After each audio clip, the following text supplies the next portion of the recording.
Welcome, my theatrical ghouls and macabre spectators. I'm Skeleton Sam, your host for this episode. Each week, we're going to be exploring theatres that have gained a reputation in the housing of souls still clinging to this mortal coil. Tell me, are you excited to be here?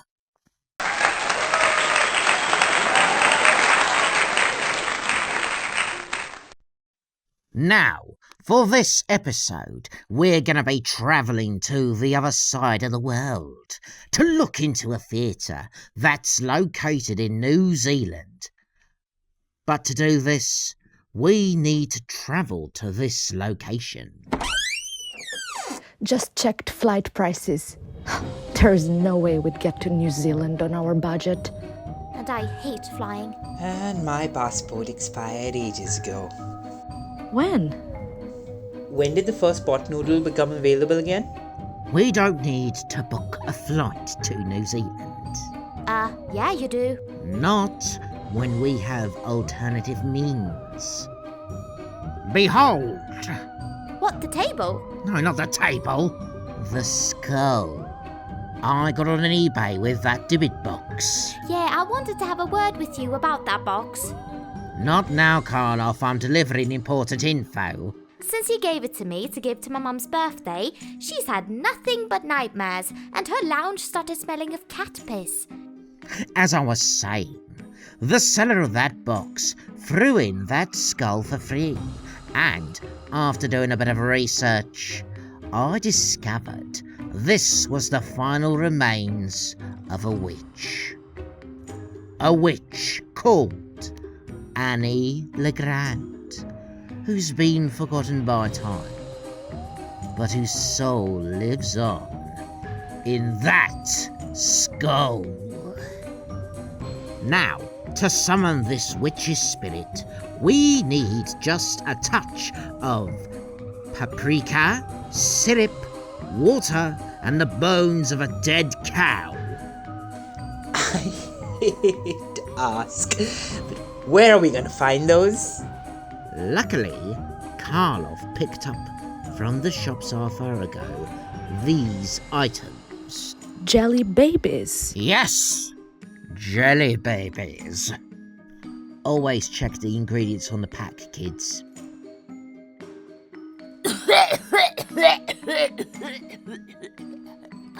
Bloody hell! You're just chilling at Hecate's water balloon party and then suddenly some fun. Welcome! What the? Okay, bring me up to speed. Is indoor plumbing a thing yet? Did we finally achieve proper equality for the different sexes? Has mainstream entertainment stopped making work mainly about the aristocracy? Did the English finally get rid of the monarchy?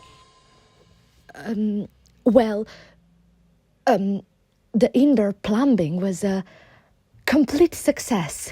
For the most part. Well, allow me to introduce myself. I am Andi LeGrand, witch, part-time dramaturg, and spent a weekend in India as a high priestess of Kali. Ah, thought you sounded familiar. I also specialize in jokes. What do you call a nervous witch? A twitch?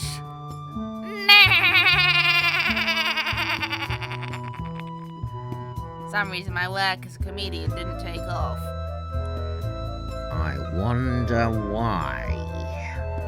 Anyway, so we need to get to Wellington, New Zealand.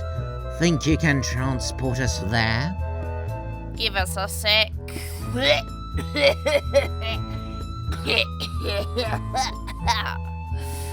Charlie chats to cheeky chick, cheerily chucking clocks. Ha ha ha! Boom, boom.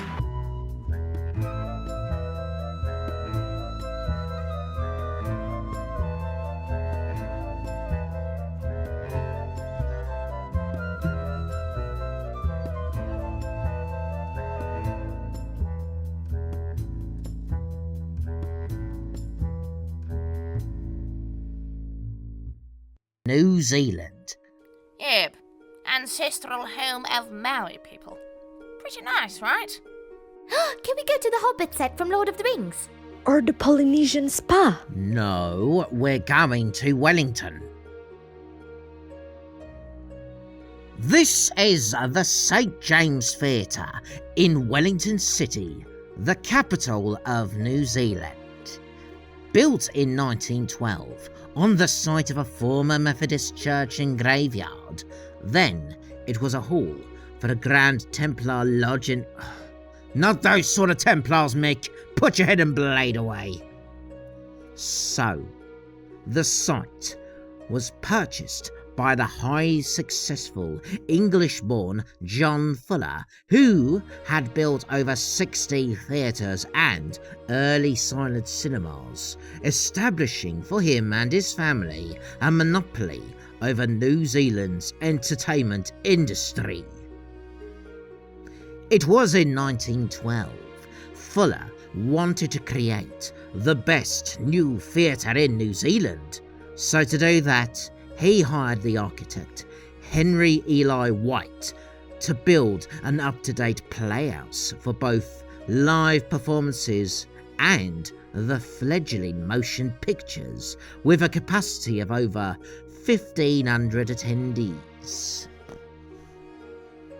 Over the years, it staged numerous in-house and touring productions, converted to play sound films in the 1930s, along with a name change as before the 1930s. The theatre was known as His Majesty's Theatre.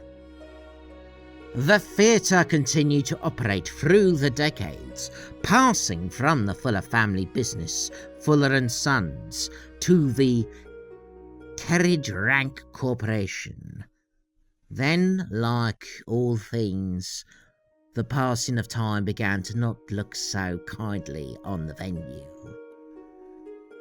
Rising costs, more affordable and modern buildings, plus changes in public taste meant that the attendees began to grow smaller and smaller, till eventually, on the 7th of May 1987, the theatre hosted its last live movie, Wanted, Dead or Alive, to less than 100 patrons, before closing its doors. The year before closing, the building was purchased by the Chase Corporation, which sparked fears from the local community because they thought they'd knock it down. A huge campaign to save the theatre was established, and in 1993, following many years of failed deals and opposition, the St. James was purchased by the Wellington City Council, and the building was given a historic listing, meaning it couldn't be knocked down by the wrecking balls. I came in like a wrecking ball. I came in like a wrecking ball. I came in like a wrecking ball.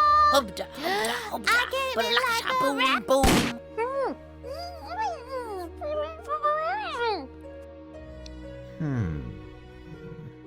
So, the theatre was saved from the threat of demolition, and in the 1990s, plans were made towards restoring it to its former glory, along with adding new buildings, and in 1998, the St. James opened its doors to the general public, and after a brief period of closing in 2018 due to earthquakes and in 2020 due to COVID-19, it has remained an active part of the Wellington community and, to this day, is the official home of the Royal New Zealand Ballet Company. Now, we are going to take a quick commercial break to explore the cafes in the area and then talk about the paranormal history of the theatre.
Now, this theatre's rich history is over 100 years, plus the fact it was built on the site of where a church and alleged graveyard was.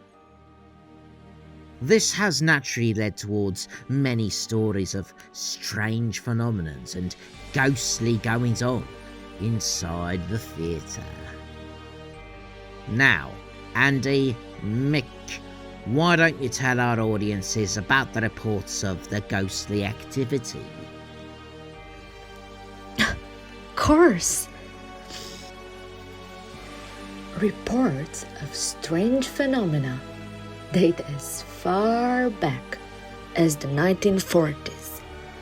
Sudden temperature drops, audiences feeling cold gusts of wind, aisle seats in the auditorium being set by invisible forces, light bulbs unscrewing themselves and bursting, lights turning themselves off and on, floating orbs, noises of heavy banging and footsteps that could not be traced. And supposedly, on one occasion, when these noises were heard in the gallery section of the auditorium, staff, fearing a break-in, called police. And when the police arrived with the dogs would not go into the gallery area, showing signs of fear and just growling to the top of the stairs. In the early 2000s, a local New Zealand TV show called Ghost Hunt stayed overnight in the theater, and during the filming heard strange noises, orbs appearing live on camera, and the theater's lift seemingly malfunctioning and moving on its own, along with the human-like shapes appearing in photographs taken by them when there was no one in the area they took a picture of. Now, the main ghosts that are believed to haunt the St. James Theatre vary, from the friendliest of spirits to the downright sinister of phantoms. The first is a Russian ballet dancer by the name of Yuri, who supposedly fell to his death from the theatre files. He was killed instantly. There are even rumors Yuri was pushed by one of his own colleagues. His ghost is known for turning the lights back on when the cleaners have just turned them off. On 2 separate occasions, a theatre staff member has credited Yuri's spirit with saving his life. The first, when the staff member was in the dark on stage looking for a light switch. He felt an invisible hand push him backwards because he realized that if he'd take a step forward, he would have fallen into the orchestra pit and most likely to his death instantly.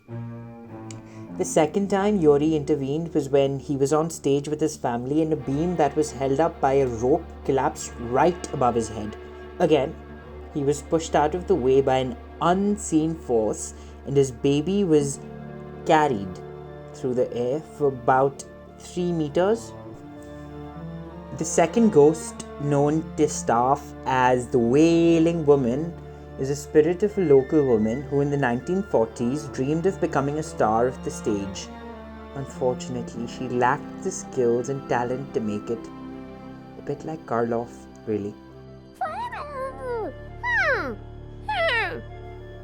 After getting booed off stage by audiences, in her despair, she ran herself a bath and taking a razor blade, slit her wrists, bleeding to death. Now her ghost is heard and on occasion seen in the theatre with a dread moan and wails coupled to her cold presence. She is known to attack many female actors and dancers, causing severe injuries, making them lose the ability to sing or perform when on stage and creating an atmosphere of dread. One notable witness to her apparition was New Zealand filmmaker Peter Jackson, the director of the Lord of the Rings trilogy and King Kong remake. Other strange ghosts include that of an entire boys' choir. The choir had its final performance at the St. James Theatre during World War II, before setting off on tour by boat. The boat never reached its destination, and the boys were never found. The staff hears them singing in the auditorium, but when they try to find the source of the sound, it moves to another location. Another identified spirit is that of Stan Andrews, an actor and former manager that died in the 1960s. His phantom is marked by heavy breathing and wheezing in the backstage corridors. One last known ghost is identified as a man that appears in a street corner next to the theatre. He's believed to be the soul of a man that was strangled to death whilst awaiting a rendezvous with a local sex worker. There are so many cases of paranormal at this venue that it can be hard to discern the fact from fiction. Indeed.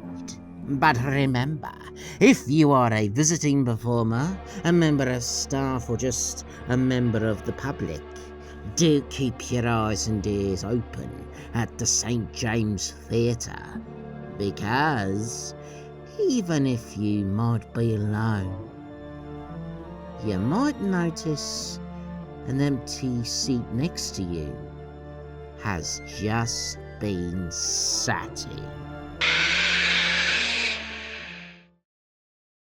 Don't be afraid to send us your strange paranormal experiences in the St. James Theatre or in any other theatre or performance venue in New Zealand.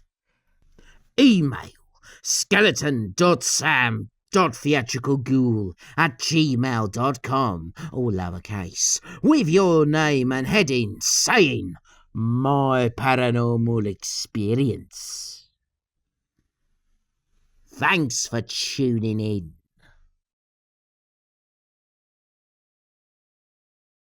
I'm forever blowing bubbles, pretty bubbles in the air.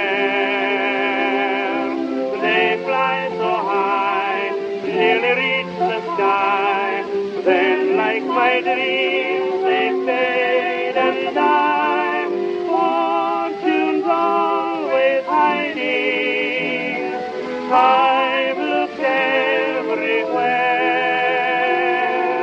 I'm forever blowing bubbles, pretty bubbles in the air.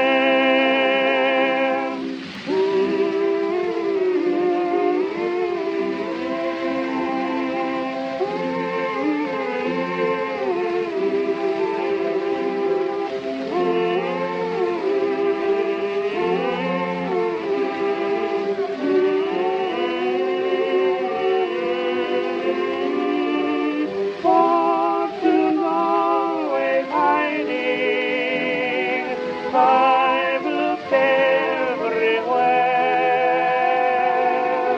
I'm forever blowing bubbles, pretty bubbles.